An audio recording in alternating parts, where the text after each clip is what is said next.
so the second scenario, we are there, we are in a bad situation, there is a bear that we are aware of, and this strange man doesn't know, and we can ask him for help.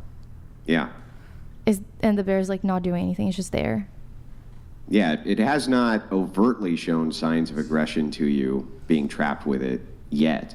Okay. You haven't approached it, you haven't done any of that.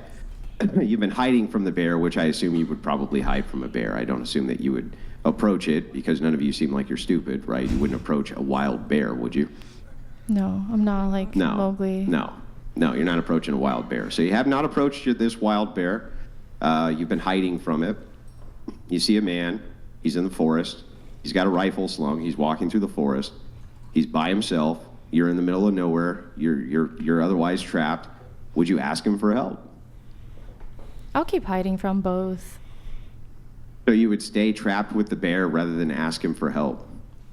I think So in order to be logically consistent, you would stay trapped with a bear in the middle of a forest rather than ask a man who you did not know for help to get you out of the situation of being trapped with a bear in the forest. Yeah. And does that sound like that's rational either? Well, it's not a rational situation. It's not a rational scenario. It is a rational a hypothesis, situation. But sure. In fact, I can give you one such situation where something similar to this happened, absent a bear. You can look this up. I just did the other night when this came up because it had triggered a memory about this. There was a woman, her plane went down over the Amazon, and it was in the Amazon rainforest, and it crashed. And it broke her arm badly, and she was wounded badly. And she was trapped in the Amazon following the water for 5 days, totally wounded. She thought she was going to die. And guess who she asked for help? You'll never guess. Oh, was it a man? She came across a hut with 2 men. And she went into the hut and laid down and begged them for help. Begged them, please. And, of course, they didn't trap her and SA her, these Amazonians. They went and got her help after they patched her up, of course, and got her out of there. And then she made a full recovery. It's quite an amazing story. It's very, very rare that such a thing happens, but it does happen. Such things do actually happen. So it's not really an irrational scenario. It's a good thought exercise that maps onto reality. So I just want to ask you one more time. You would hide from the man and stay trapped with the bear. I just want to make sure that that's your answer. So I have actually something that maybe you would like some evidence Hang or on. something like Just that. let her answer real quick. Give your answer. Stay. Switch it, Nick. Yeah, I think that was a beautiful story, and that's very nice. Very glad that happened to her. But I would probably hide. I'd just be scared in general.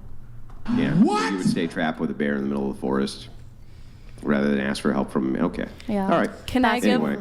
give like a little more realistic of a situation? So say you're like at a bar or at a club, how much more likely is it when everyone's intoxicated that you get SA'd as a woman? I think a lot more likely, and it's a more real situation. I think that's kind of what women are trying to speak up against these days. What in the world does that have to do with this scenario? Well, I'm just saying if we're being more realistic about the scenarios that happen today for college girls or girls in their 20s or early 30s when they go to bars and clubs, yes, you could avoid the situation and not put yourself in that space, but it does happen a lot. Yeah, but what in the world would that have to do with this scenario? I still don't understand. I understand that you're saying in a situation where as to why you're women a young woman feel who's at a club or something like this, you should be very cautious about I'm just saying this spiked. is why Sure. women feel intimidated by men, because they've had experiences like that. And I picked man, and I would ask for help I get from a it. man, I understand that, but I'm not sure how that maps onto being trapped with a bear in the wilderness. I'm not sure how that maps on at all. I'm not referring to that situation. I'm saying let's put ourselves in a more realistic situation because most of us don't go out hiking. You mean change the entirety of the hypothetical? Right, but I'm just saying that this is where it's coming from. A lot of women have had those experiences. So let me get this right.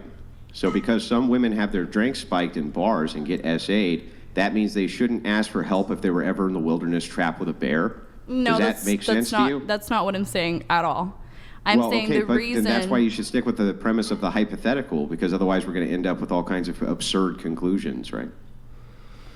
it's not an absurd conclusion. It's what happens these days. If you're wondering why these women would pick bear over man, it's probably because they've had an experience where a man has assaulted them in one way or another.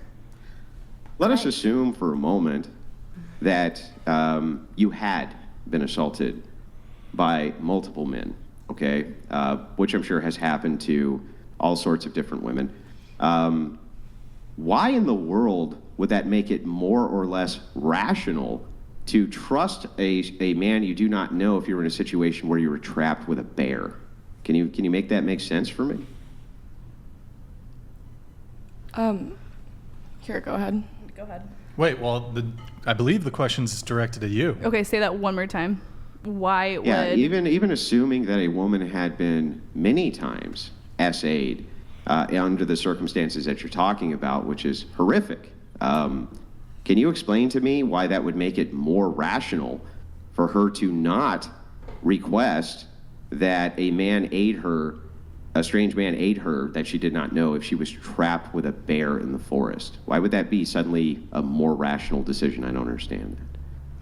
I don't think I ever said it'd be a more rational decision. I just think that some women have a hard time trusting men because of experiences that they've had in their life. That's really So all then I'm it's saying. irrational.